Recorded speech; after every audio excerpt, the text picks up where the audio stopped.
கர்த்தருடைய பரிசுத்த நாமத்துக்கு மகிமை உண்டாவதாக. இந்த நாளிலும் கர்த்தருடைய நாமத்தினாலே நம்ம ஒன்று கூடி கர்த்தரை துதிக்க, கர்த்தர் கொடுத்த இந்த தருணத்துக்காக கர்த்தரை ஸ்தோத்திரிக்கிறேன். அவர் செய்த நன்மைகளுக்காக கர்த்தரை ஸ்தோத்திரிக்கிறேன். அவர் கொடுத்த எல்லா கிருபைகளுக்காக கர்த்தரை ஸ்தோத்திரிக்கிறேன். இப்பொழுதும் கூட நாம் கண்களை மூடி கர்த்தரை நோக்கி பார்க்கலாம். ஹல்லேலூயா. கர்த்தாவே, நாங்கள் உம்மை ஸ்தோத்திரிக்கிறோம். அப்பா, எங்களோடு பேசுகிற நல்ல தகப்பனே, உங்களுடைய கரத்துல உங்களுடைய பிள்ளைகளை ஒப்பு கொடுக்கிறோம். இந்த நாளிலும் என்ன போராட்டத்தோடு, வாஞ்சையோடு, குழப்பத்தோடு, மனபாரத்தோடு வந்திருக்கிறார்களோ உங்க பிள்ளைகளோடு நீங்க பேசுங்கப்பா. உங்களுடைய சத்தத்தை கேட்கும்படி, ஆண்டவரே உங்களுடைய சித்தத்தை செய்யும்படி எங்களோடு கூட பேசுகிற தேவன், சரியாய் பேசுகிற தேவன், தெளிவாய் பேசுகிற தேவன். அப்பா, அவனுடைய பாதத்திரிகளை அர்ப்பணிக்கிறோம். உடைய பிள்ளைகளோட பேசுப்பா. ஏன் இந்த பிரச்சனையில இருந்து நான் வெளியே வரவே முடியல, அங்கலாய்க்கிற உடைய பிள்ளைகளுக்கு தெளிந்த புத்தியை கொடுத்து கர்த்தாவே விடுதலையாக்க நாங்கள் ஜெபிக்கிறோம்.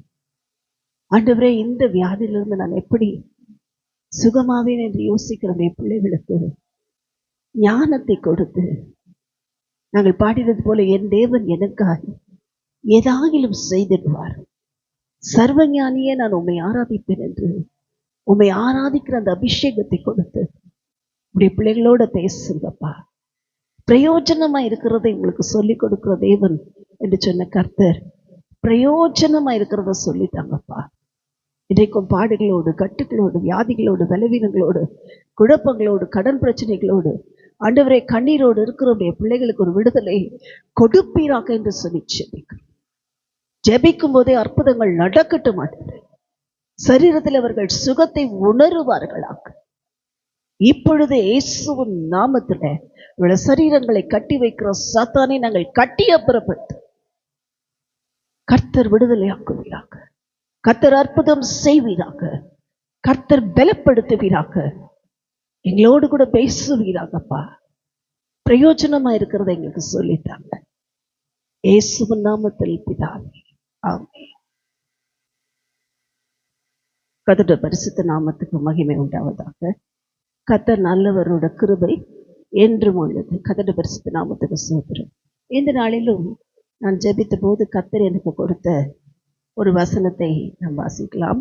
ஏசாயா எழுதின தீர்க்கதரிசன புஸ்தகம் 55ஆம் அதிகாரத்துல நாம் வாசிக்கிறோம். கர்த்தருடைய பரிசுத்த நாமத்துக்கு ஸ்தோத்திரம். 4ஆம் வசனத்துல நாம் வாசிக்கிறோம், இதோ அவரை ஜனக்கூட்டங்களுக்கு சாட்சியாகவும் ஜனங்களுக்கு தலைவராகவும் அதிபதியாகவும் ஏற்படுத்துவேன். 3 காரியத்தை ஆவியானவர் பேசுகிறார். ஒரு கர்த்தருடைய பிள்ளையை தேவன் தெரிந்து கொள்வார் என்றால் அவர்களை என்ன செய்கிறார்? ஜனக்கூட்டங்களுக்கு முதல்ல சாட்சியா வைக்கிறார், 2வது தலைவராக வைக்கிறார், 3வது அதிபதியாக மாற்றுகிறார். இதுதான் இன்றைக்கு ஊழியத்துடைய ப்ராசஸ். நீங்க நிறைய வாலிப பிள்ளைகள் இருப்பீர்கள். ஊழியம் செய்ய ரொம்ப ஆசை, ஓடி ஓடி அங்கே போகலாமா, இங்கே போகலாமா, ஊழியம் செய்யலாமா, இதை செய்யலாமா, அதை செய்யலாமா, என்னென்னமோ தோணும். ஊழியத்தில் பெரிய ஆளாக என்ன செய்யலாம், அந்த பாஸ்டரை பின்பற்றலாம், இந்த பாஸ்டர் மாதிரி பண்ணி பார்க்கலாமா, இந்த ஊழியக்காரனுடைய காரியங்களை நான் கொஞ்சம் அப்படியே என்னுடைய ஊழியத்தில் எடுத்துட்டு போகலாமா, எல்லாம் தோணும். ஆனால் இங்கே ஆண்டவர் அழகா சொல்றாரு, ஊழியத்தினுடைய முதல் பகுதியே சாட்சி. நான் அவரை ஜனக்கூட்டங்களுக்கு சாட்சியாகவும். இது ஆண்டவராக இயேசு கிறிஸ்துவை குறித்து சொல்லப்பட்ட ஒரு தீர்க்க தரிசன வார்த்தை. தாவீதின் சந்ததியில் வந்த இயேசு கிறிஸ்துக்கு கொடுக்கப்பட்ட ஒரு வாக்குத்தத்தம். கர்த்தருடைய பரிசுத்த நாமத்துக்கு ஸ்தோத்திரம். இயேசு கிறிஸ்து ஊழியத்தை ஆரம்பிக்கும் போது அவர் எப்படி இருந்தார்? சாட்சி உள்ளவராய் இருந்தார். அவரை குறித்த சாட்சி, அவர் யார் என்று அநேகர் அறிந்திருந்தார்கள். அவருடைய கிரியைகளை அறிந்திருந்தார்கள், அவருடைய பேச்சை அறிந்திருந்தார், அவருடைய நடக்கைகளை அறிந்திருந்தார். நாம் பார்க்கிறோம் சுவிசேஷங்கள்ல எழுதும்போது என்ன செய்கிறார்கள்? பரிசுத்தவான்கள் இயேசுவை குறித்து எழுதும்போது அவர் கூக்குரலிட மாட்டார், தன் சத்தத்தை கேட்க பண்ணவும் மாட்டார். இதுதான் சாட்சி. நீங்க நிறைய கூக்குரல் தான். ஊழியக்காரங்கன்னா என்ன ஆயிடுது, கூக்குரல் ஜாஸ்தி ஆயிடுச்சு. சண்டை சச்சரவு, இந்த போஸ்டுக்கு நான் தான், அந்த போஸ்டுக்கு நீ தான். சபை நடத்துறதை விட போஸ்டிங்க்கு தான் முக்கிய காரியமாயிடுச்சு.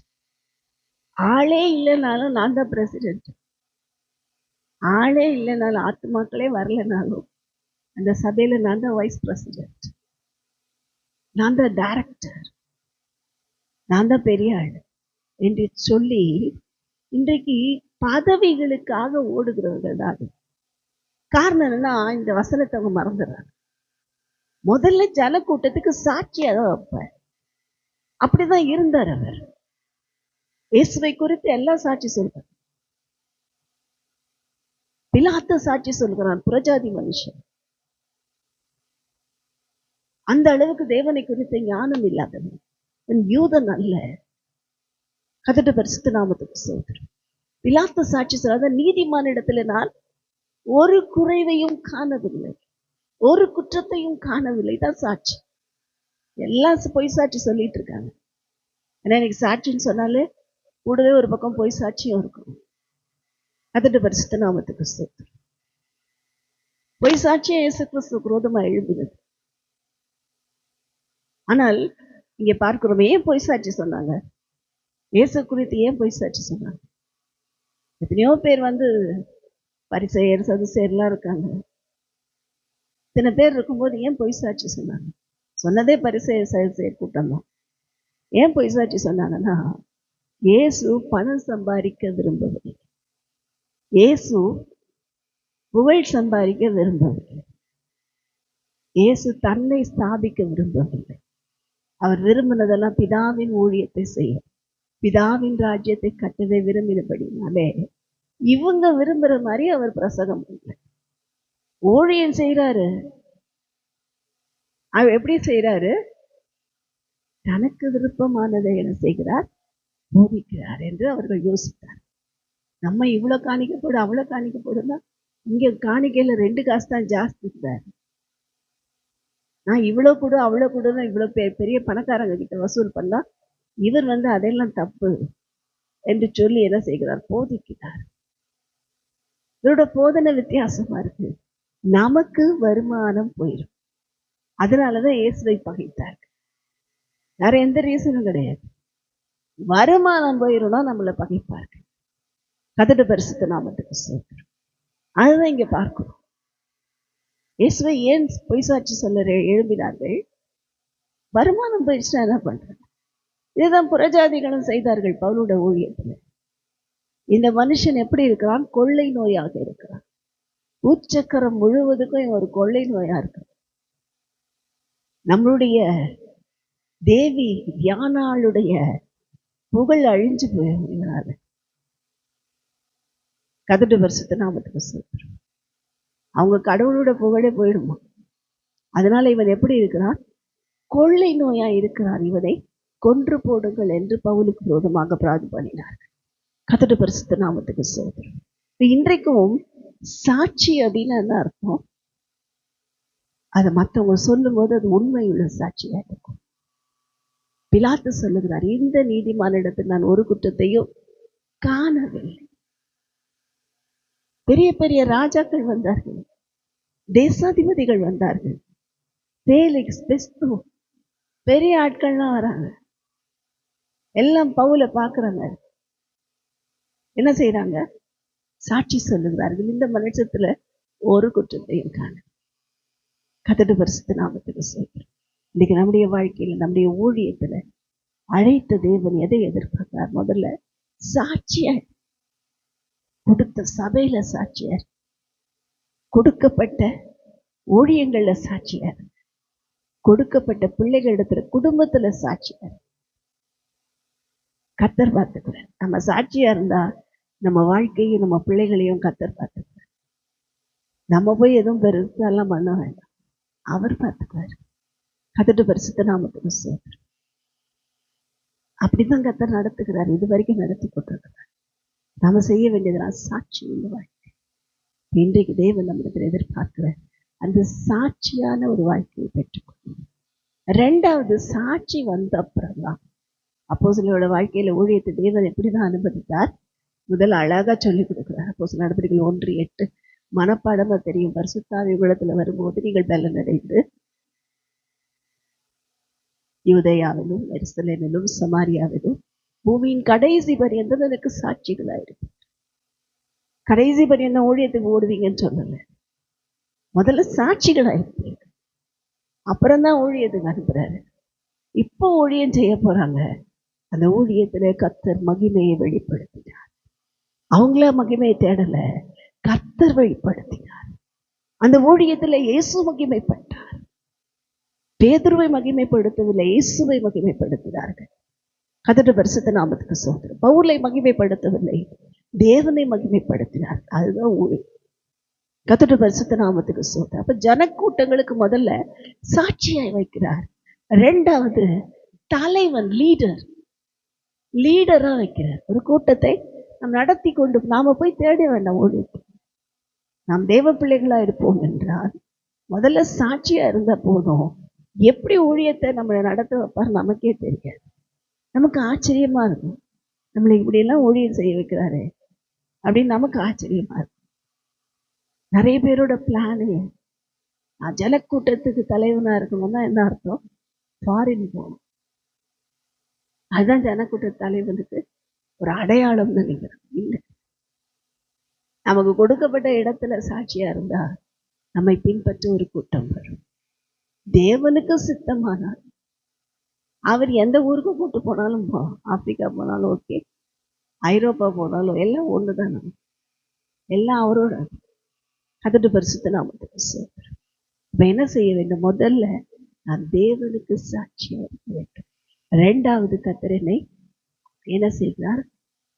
தலைவனா, லீடரா மாத்துறார். லீட் பண்ண வைக்கிறார் ஒரு கூட்டத்தை. அதுதான் செகண்ட் ஸ்டெப் ஊழியத்தில். கர்த்தருடைய பரிசுத்த நாமத்துக்கு ஸ்தோத்திரம். தானா ஒரு கூட்டம் வருவாங்க, அவங்கள லீட் பண்ண வைப்பார். அவங்களோட குடும்ப வாழ்க்கையில் அவங்களுக்கு தெரியாதவங்களை மட்டும் கேட்கும்போது ஜெபம் பண்ணி ஆண்டவர் சொல்றார், இந்த வசனத்தை காண்பித்தார், நீங்களும் ஜெபம் பண்ணுங்க. உங்களுக்கு கூட கர்த்தர் இந்த வசனத்துல பேசும்போது நீங்க இந்த மாதிரி நடந்தன்னு ஆலோசனை கொடுக்கிற லீடர்ஸா மாற்றுகிறார். கர்த்தருடைய பரிசுத்த நாமத்துக்கு ஸ்தோத்திரம். அது ஒரு பெரிய ஒரு ஊழியம். லீடர்ஷிப் என்கிறது ஒரு பெரிய காரியம். இந்த லீடர்ஷிப்பை குறித்து நம்மளால விளங்கி கொள்ளவே முடியாது. நான் லீடர்னாலும் யாரையும் லீடர் ஆக்க மாட்டேன். ஸ்கூல்ல இந்த பிள்ளைங்கள்லாம் சண்டை போட்டுக்கும், டீச்சர் இல்லைன்னா இருக்கிறதுலே ஒழுங்கினமா இருக்கும், அது நான் தான் லீடர்னு போய் நிற்பேன். கர்த்தருடைய பரிசுத்த நாமத்துக்கு ஸ்தோத்திரம். ஆனா டீச்சருக்கு தெரியும் யாரை லீடரா வச்சா கரெக்டா இருக்கும். கர்த்தருடைய பரிசுத்த நாமத்துக்கு ஸ்தோத்திரம். அப்ப என்ன செய்ய வேண்டும்? லீடரா மாறு, சாட்சியா இருக்கணும். ரெண்டாவது, தலைவனா மாறணும். மூன்றாவது என்ன செய்கிறார்? அதிபதியாக மாற்றுகிறார். இப்பதான் என்னது? இப்பதான் ஊழியத்தினுடைய மகிமையான ஒரு பொசிஷன், அதுதான் அதிபதி, கிங்ஷிப். கர்த்தருடைய பரிசுத்த லீடர்ஷிப்க்கு அப்புறம் என்னது? கிங்ஷிப். நம்ம எல்லாம் என்ன செய்தாலும் கர்த்தர் ராஜாக்களும் ஆசாரியர்களும் ஆக்கி இருக்கிறார். இப்ப இந்த கிங்ஷிப்பை கர்த்தர் கொடுக்கிறார். நான் தான் ராஜா அப்படிங்கிற வரை நம்மளை கொண்டு போய் உட்கார வைக்க. தாவீதனோட வாழ்க்கையில அந்த ஊழியத்தை அழகா பார்க்க. எடுத்தவரை தாவீதை நீதான் பராஜான்னு கொண்டு போய் உட்கார வைக்கல. ஆரம்பத்தில் அவருக்கு என்ன கொடுத்தார்? லீடர்ஷிப் கொடுக்கறதுல சாட்சியை கொடுத்தார். போற இடம்லாம் பாட்டு பாடுறாரு, சங்கீதங்களை எழுதுகிறார். ஆடு மேய்ச்சாலும் ஆடு மேய்க்கும் போது அவர் தேவனை உயர்த்துகிறார். கோலியாத் கிட்ட போய் சாட்சியை நிற்கிறார். இப்பதான் அவரோட லீடர்ஷிப் வெளிப்படுகிற ஒரு காரியம். கோலியாத்தை ஜெயிக்கும் போது, எங்க அண்ணனோட நான் பெரிய ஆளு, நான் சிங்கத்துக்கு முன்னாடி ஆட்டுக்குட்டியை காப்பாற்றும்படி சிங்கத்தை கிழித்து போட்டேன், கரடியை கொன்று போட்டேன், நான் எவ்வளவு பெரிய ஆள் தெரியுமான்னு சொல்லி எல்லாம் தாவீது பேசுறாரு. கர்த்தருடைய அதுதான் லீடர்ஷிப் உடைய காரியம், தாழ்மை, அமைதி. கர்த்தருடைய பரிசுத்த நாமத்துக்கு ஸ்தோத்திரம்.